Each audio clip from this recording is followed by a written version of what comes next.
धीरज करेगा रची से अपने दिल की बात। Hey guys, welcome back to the channel show Mahadev and Sons में जिस पल का ऑडियंस को इंतजार था, फाइनली वो पल हमें देखने को मिला है। भैया मोगरा को एक्सपोज इतनी खतरनाक तरीके से नर्मदा और रची ने किया है कि भाई मजा आ गया देख के। और मोगरा के पास कोई भी रास्ता नहीं था खुद को बचाने का, लेकिन गड़बड़ यहाँ पे ये हो गई है कि चलिए ठीक है, सबको पता था कि आशीष जो है वो साथ देंगे अपनी पत्नी का ही, और लेकिन वो घर छोड़ कर चले जाएंगे ये तो किसी ने भी नहीं सोचा था। तो ऐसे में अब जो आशीष हैं वो बहुत ही बड़ा वेपन बन गए हैं मोगरा और उसकी फैमिली के लिए, क्योंकि इसी वेपन का यूज करके वो लोग महादेव और उसके परिवार को हराने का काम करने वाले हैं। दरअसल अब सीन में कुछ ऐसा होने वाला है कि जो मोगरा है भैया वो केस वेस करने वाला जो चीजें थी वो ऑलरेडी आपको प्रीवियस वीडियो में बता ही जा चुकी हैं। लेकिन ऐसे में जो आशीष है वो कहीं ना कहीं बहुत ही ज्यादा बड़ा प्रॉब्लम बनते हुए नजर आएगा धीरज और उसकी फैमिली के सामने, क्योंकि एक बेटा है, भाई है, जो कि अपोजिट लोगों के साथ है, मतलब अपोजिशन में है आपके, और वहां पे उसको हार्म भी पहुंचाया जा सकता है, मैनिपुलेट भी किया जा सकता है और उसके थ्रू आपको हार्म पहुंचाया जा सकता है। क्योंकि आशीष को तो कोई पलट के कुछ ना करेगा ना कहेगा। ये सारी चीजें कहीं ना कहीं एक डिलेमा वाला सीन आपको देखने को मिल सकता है यहाँ पे।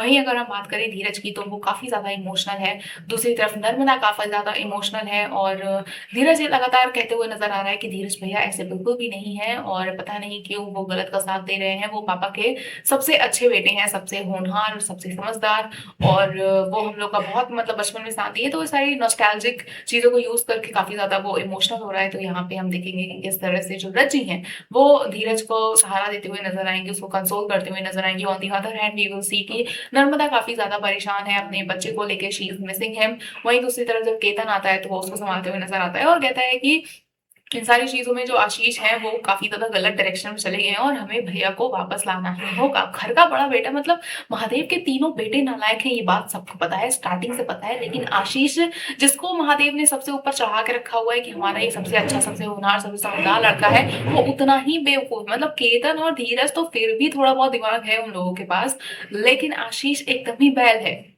वो स्टार्टिंग में ही अपने किसी प्यार में पड़ के दारू वारू पी के घर में चले आने लगे थे। उसके बावजूद मोगरा से शादी करके इतना बड़ा सच सामने आया, वो भी उन्होंने एड्रेस नहीं किया, किसी को नहीं बताया। और अब जब ये बात क्लियर हो चुकी है कि नर्मदा के बच्चे की जो डेथ हुई है वो मोगरा की वजह से हुई है, still you are supporting that women have committed crime, और उस क्राइम को आप फिर एकदम इग्नोर ही मार दे रहे हो। ना उसकी सजा दिलाने की बात हो रही है, ना कोई पुलिस बुला रहा है। भाई, एक बच्चे की जान चली गई है, ये एक बहुत बड़ा चीज था, लेकिन किसी ने इस पे कोई एक्शन नहीं लिया, बस आशीष को ऐसे ही जाने दिया। और आशीष ने भी कुछ, भैया अकल वकल एकदम बंद होके बैठ गई है क्या तुम लोगों की?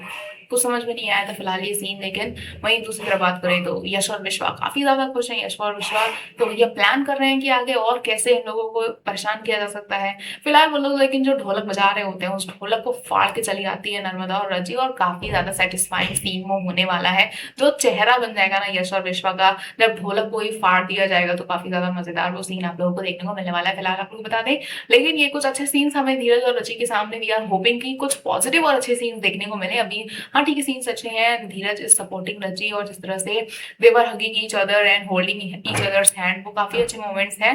But we are looking forward for the confession of Dheeraj. तो वो कब होगा देखना काफी ज्यादा इंटरेस्टिंग होगा। फिलहाल आपको जो कैसा लग रहा है मोगरा के अपकमिंग ड्रामे के लिए, आप रेडी है या नहीं, हमें कमेंट करके जरूर बताएं। ऐसी अपडेट्स के लिए जुड़े रहे हमारे चैनल के साथ, देखते रहे फिल्म लाइव।